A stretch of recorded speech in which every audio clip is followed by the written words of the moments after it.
Hi everyone, my name is Jason Lanier. I am an award-winning photographer based out of Southern California. I shoot weddings and other things all over the world. I've shot in all 6 continents. I've shot for Disney. I've shot at 5-star resorts. I've shot platinum weddings, boutique weddings, low-budget weddings. I've shot all different types of weddings. I've done over 200, and I thought I would share a fun thing with you guys today, which is to approach the 10 commandments of wedding photography according to me, and approach it from 2 sides, speaking to the brides and grooms and speaking to the photographers. I train photographers all across the United States, and I get asked a ton of questions all the time about how they can help their couples with their issues that they're having. And I speak to wedding couples who are having difficulties in finding the right photographer. So I thought I would address these issues with you guys, and hopefully it helps. So here are my 10 commandments. Commandment number 1. Figure training. I learned that phrase from a model. Figure training refers to somebody who is dieting. Now, I'm not meaning to be insensitive. I certainly have more pounds than I want. And I'm not disparaging any brides. I think all brides are beautiful, all grooms are handsome. I don't care how heavy you are or how small you are. I will shoot you and I will make you look as great as you can.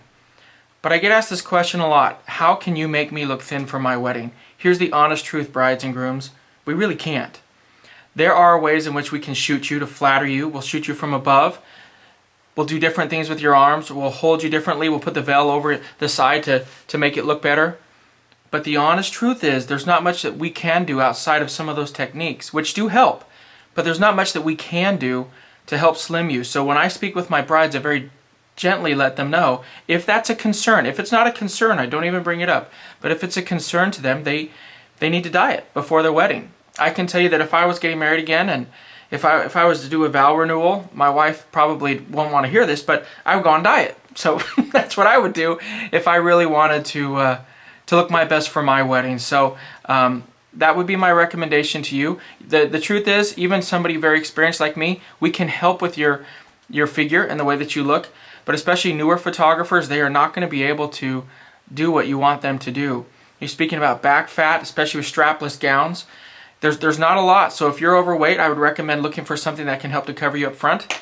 And or if you don't care about it, we don't care about it. It's really depending on what you want us to do for you. So that is commandment number 1. Commandment number 2, tanning and teeth whitening. When we show up to a wedding and you as a bride have laid out in the sun 2 or 3 days before the wedding and you have the tan lines from your bathing suit or your bikini, we are not going to fix that. You need to make sure that you are very conscientious of what you are doing prior to your wedding. I tell all of my brides what you need to do is about a month before the wedding, stop tanning. Do not go outside. Be very mindful of wearing sunblock, doing things to make sure that your skin is perfectly even before the wedding day.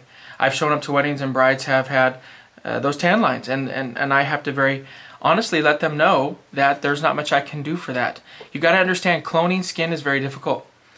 We can do it, but the cost to you as the consumer would be overbearing. It would be way too much. You wouldn't want to pay it, believe me. I know what I would charge my clients to fix something like that, especially for hundreds of shots. It would cost a lot of money, so make sure that you are very mindful of that. I always tell my brides, if you're going to tan, make sure to do it au naturel and make sure that you're good to go from head to toe. Speaking of that, I've had brides who have tanned or they've been wearing shorts during the middle of the summer, but they have shoes on. And then during their wedding day, they're wearing heels, and typically they might not wear heels. So guess what happens? I have pictures where the bride's legs are very tan and her feet are white. I mean white. And that's again something that is a Photoshop nightmare. So I'm just letting you know. What you need to do is make sure that you are perfectly tan if that's important to you. If it's not important to you guys, don't worry about it. Again, this is addressing the things that are important to you and helping you make the right decisions so you can have the best wedding day of your life. The other thing I would recommend for commandment number 2 is teeth whitening. If you want your teeth to look nice and pearly white, then you need to go get them cleaned. Okay? Now, fixing that in Photoshop, I'm telling you, maybe 1 or 2 shots some photographers might want to do.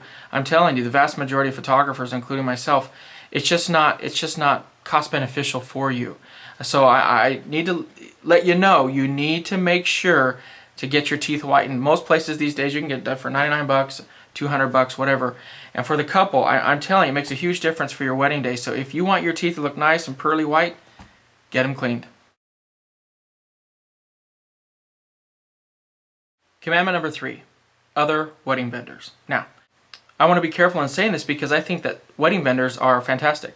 From wedding planners, videographers, and such, it's incredibly important that we all work together collaboratively to make your wedding the best day of your life. Now, that being said, can an iPod ever replace a DJ? Not in a million years.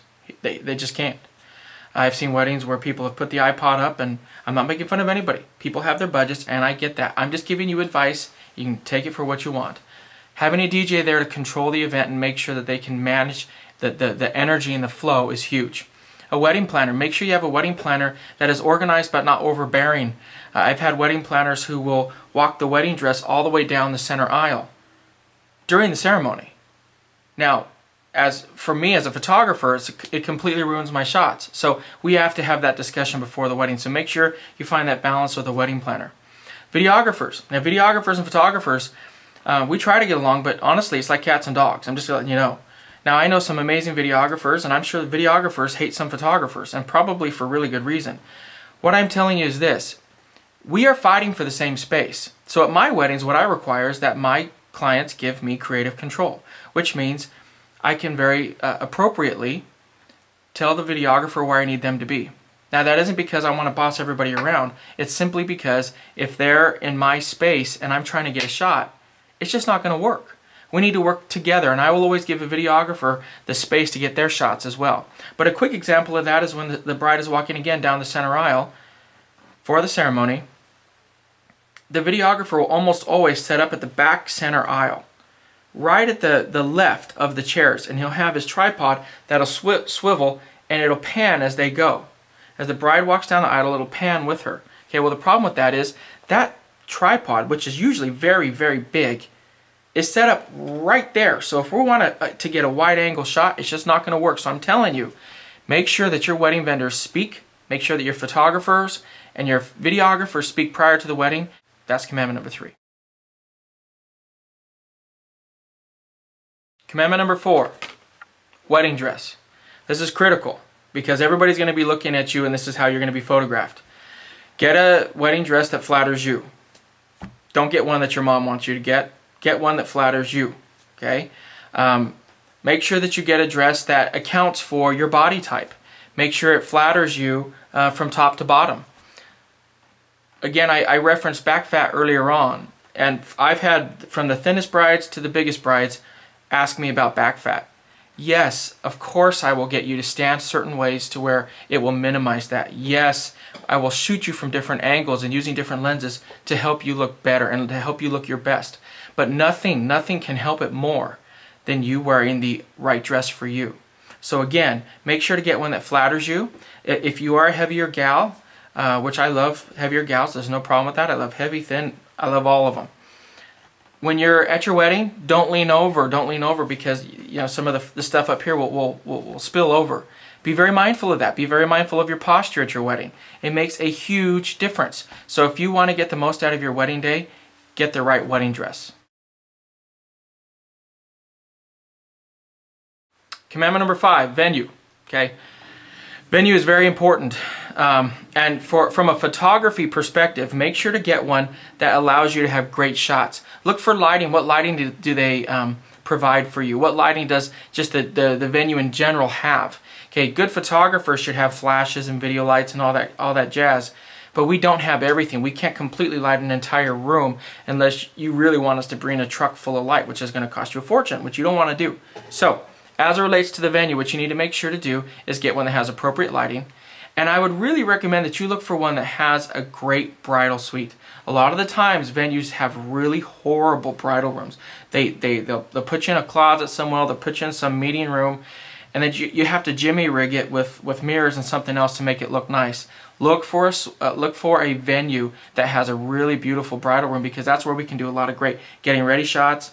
For photographers to do it, you can do boudoir shots in there. For You can do couple shoots. I mean, all that kind of stuff. So my point is, when you're looking for a venue, that's critically important. Ask them to see pictures that are more recent. A lot of time you go into venues, the pictures are ancient. I mean, we're talking, you can tell that you have the shoulder pads from the 1980s. Those wedding dresses that should never be ever seen in the light of day again. Look for recent pictures, look for recent events, and if possible, try to sneak into a wedding appropriately. You can ask the bride and groom, or you can ask the venue if you can just watch it going, see how they handle their business. Ask if they have any videos related to one of their weddings. So last but not least, make sure they have a good space for your group shots. A lot of the times we get shifted just out in the middle of Timbuktu, and your group shots don't look very nice. Make sure there's a backdrop for that. Ask them where they normally do their group shots, and then ask your photographer if that works for them. Brides, listen up. Stop asking for a ton of images. You don't need them. You really don't. You might think you do. You might think you're going to look through all of them. But the weddings that I've shot where I brought 3 or 4 photographers, and it's been a 1 or 2 day wedding, and there's thousands upon thousands of images that the bride looks at, I can't tell you how many emails I get from my brides, and they're like, oh my gosh, Jason, my eyes are red, they're blurry, I'm just dying. What I'm telling you is, it's not really the quantity that matters, it's the quality, okay? If photographers are selling you on, I'm going to give you 1,000 images, well then they're not focused on the right thing. They're not focused on quality, they're focused on quantity. Do you really want 1,000 pieces of crap? Or do you want 200 pieces of art? Okay? You don't want 1,000 pieces of crap, I'm just telling you that. So if a photographer is selling you on quantity, they're not focused on quality, and that is a major, major issue. As a point of reference, I tell all of my brides, I guarantee you're going to get 40 images for every hour that I shoot. Now, typically there's a lot more than that. I would say typically I average 80 to 90 images. Now that's after I take out the shots where they have food in their mouth, the dress flips up, where eyes are closed, flash doesn't fire. That's after I take out all of those. It's so important that you understand that you need to focus on the quality of your images. The vast majority of wedding clients will only put about 80 to 120 images in their album at the most. So why do you need 5,000 images? You really don't. You're not going to print 5,000 images, guys. You're not. Keep that in mind. It's critical that you understand when you're looking for a photographer, if you're focused on quantity, then you're going to get quantity and you're not going to get quality. That's commandment number 6. So how long does a photographer need to be there? I used to tell my clients, hey, my claim to fame is that I stay until the party ends. Yeah, let's get it going, brother. Well, guess what? It's really unnecessary. It really is unnecessary. I stayed at a wedding one time until 3 a.m. Well, guess what? As the photographer, if you're standing there, you feel like you're not working. But if they've gone into the reception and they're just doing the bumping and grinding stuff at the reception, which is typically the case, unless you're at an Amish wedding, well, guess what? They're just all the same. The shots really do look the same. Don't let a photographer tell you that they need to stay until midnight if your reception ends at midnight. You really don't. I usually start 1 hour before the start time of the ceremony, and I end 1 hour after the last scheduled event. So if the last scheduled event is the bouquet toss at 9 o'clock, I'll end at 10, for example. I don't try to push my clients into more hours than they need, okay? And then that's just going to give you more shots that you don't want to go through. You're not going to want to go through 3,000 shots of dancing and bumping and grinding and clubbing at your wedding. You're not. The only exception to this, of course, is if you're having a grand farewell. A grand farewell, for those that don't know, is when you have a big send-off. They're running through rose petals or through bubbles or through sparklers or through whatever else there might be, into a car, into a horse-drawn carriage, into a Rolls Royce, a Porsche, whatever it might be. Okay, as they're doing this, you're getting great shots of it. So you have one of two options. Number one, you stay till the end of the wedding, and you do it at the end of the wedding. Option number 2, you stage it. I've done it a million times. And quite frankly, I think it works better because if you wait till the end of the wedding, a lot of the times grandmas, grandpas, moms, dads, they're conked out somewhere. They're either passed out or they're sleeping in their hotel room. So the best thing for you to do is to try and stage it ahead of time. I did this at a wedding recently, and it worked out just fantastically. And then right after we were done, guess what? Everyone went right back into the reception hall and partied like rock stars. Believe me, it works. So those are the only exceptions to commandment number 7. Commandment number 8, timing for shoots. I'm not David Copperfield. None of us are. If you don't give us time for shoots, brides, we ain't gonna get your shots. It's that simple. I often tell my brides the first 5 to 10 minutes of any shoot are the most awkward moments of the shoot because you're still getting used to being shot, whether it's an engagement shoot, a bridal shoot, or a wedding couple shoot. A lot of grooms have a lot of hesitation at doing shoots. They don't really like it. They don't want us to make them look stupid. And the good photographers, we're gonna make them feel comfortable. But if we don't have that time, it's not gonna happen. Group shots. We need at least a half hour for group shots. It's not gonna happen otherwise. The couple shoot. We need at least a half hour for the couple shoot. So what do you do during that time? You serve hors d'oeuvres or whatever else. You need to very, very carefully map out the time allotted to your photographer or you're not going to get the shots that you want. On that note, if you start late, it will kill your wedding. Okay, everything else will happen. The ceremony, the dancing, the reception, all of it will happen. You know what gets lost? When you start late, the couple shoot and the group shots get thrown out the window, especially the couple shoot. The group shots will probably still happen. The couple shoot will guaranteed it will not happen. So if you want to have a great couple shoot, start on time, schedule the appropriate amount of time, and then your photographer is going to make you look amazing. If you don't feed us, we don't perform very well, okay? I don't do vendor meals. A lot of the times, not all the time, a lot of the times photographers, we start sooner than most and we end later than most. The last thing I want is for somebody to bring me a vendor meal that has an apple, a hard cookie, and a cold sandwich with one of those little, fruit punch things. That, I gotta be honest with you, it's pretty insulting. Don't feed that to your photographer. They're not gonna like it, and you want your photographer to like you. Second thing is, you need to make sure your photographer eats immediately after the wedding party. It's not because we're so important, which I believe we are, but that's not really why. You want them to eat after that because you want them to be ready for you, okay? I tell my brides and grooms, you need to let me eat. We can slip in right after the wedding party goes, right before you serve your other 200 guests. Not because we're super important, but it's because if we're not eating and we wait until all your guests are done, and from a humility standpoint, I'm more than okay with waiting until we're entirely done. If you do that, by the time all your guests get done eating, you're done eating, you've now gone around, you as the bride and groom, you've now gone around to all the tables and you've been doing your greeting and talking, and then you're ready to get started. You're ready to do the whole reception. Well, guess what? We're just barely starting to get fed. It doesn't work. Make sure to have a place where your photographers can eat, and make sure that it is within a view or eyesight of the reception hall, and make sure to give them the respect to be able to eat. I've had a lot of times where wedding planners will run in and try to pull us out when we just barely start to eat because something spontaneous is happening. Now, most of the times I'll get up and do something. I'm not saying I won't. But now with my brides, what I do is I have them put me in the reception hall with the table and I eat the dinner that the guests eat. And guess what? If something spontaneous and amazing happened, I'm there to capture it. It's fantastic. And then you're just going to have amazing shots. Your photographers are going to be happy, and the brides are going to be happy. And isn't that a win-win?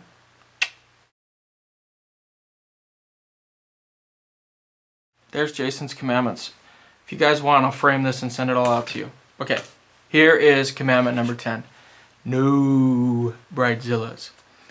I don't know why it's become so in vogue for brides to feel the ability to just beat people over the heads. Now, that being said, talking to all the prospective brides out there, we love brides. I love brides. You help feed my family, my livelihood. I'm not making fun of you. But there's this very, very small percentage of brides that feel this entitlement. I always tell the photographers I train, I don't do bridezillas. And it's not because I'm Big Bad Jason. I don't do bridezillas because I don't choose clients that I think will have that type of mentality. And here's why. I can deal with stress. I was a hotel executive for over 10 years. I was screamed at by people for things that weren't remotely my fault. It'll go right off my back. The reason you don't want to have a bridezilla is because if you do, it's going to affect your photography, and that bridezilla will affect the rest of the wedding. So speaking to the brides out there who might have a teensy-weensy little bit of bridezilla mentality in them, you're going to really damage your wedding. You're going to damage your wedding photography. That anger, anything that you're emoting will come through in the images. And you'll look back on your wedding images and you'll say, that's not what I look like on my wedding day. Well, we just capture who you are. We capture what you're emoting, the emotions that you're displaying to everyone. So what I'm telling you is just chill out. Have a good time. And photographers, for heaven's sakes, don't make life more stressful for brides. Don't run in there and start screaming things need to be done. This is not my wedding. As a photographer, it's not your wedding. You are there, you have a responsibility to capture what happens. But if things go wrong, and I always tell my brides, something's going to go wrong on your wedding day. If you accept it ahead of time, then when it happens on the wedding day, it just ain't that bad. So what I'm telling you is this. Calm your brides. Be good for your brides. Be there for your brides. And then if we all come together and have a kumbaya moment, your wedding photography is just going to be outrageously good. So there you have it. The 10 Commandments of Wedding Photography according to Jason Lanier. I'm sure there's a million that I missed, but those are the most important ones that I could think of. And I'm sure there's a million photographers who think I'm wrong, and I'm okay with that. I hope it's beneficial to brides and photographers alike. Last but not least, I want to say one more thing to all the brides and photographers out there. I tried to have some fun and some humor with this clip. I'm not making fun of any new photographers. I'm not making fun of any brides. I'm not making fun of any budgets, any backyard weddings, all the way to platinum weddings. Everybody has different budgets. Everybody has different skill abilities. Everybody has different levels of growth in their photography career. I'm just saying find the right match for you. That's all I'm saying. I'm not making fun of you if you're big or small. I'm just saying pick the right dress for you. Pick the right venue for you. Because we're all limited. We're all limited by what we can afford, where we can go, and what we can do. You just need to find the right fit for you. And that's all I want to leave with you guys. I hope that for some of you prospective brides out there, I'll be your photographer. And if I am, I will love you to death. Believe me, and you'll love me. Until next time, take care. Keep shooting. Keep looking for great wedding photographers if you're a bride. And may your wedding be the best one ever.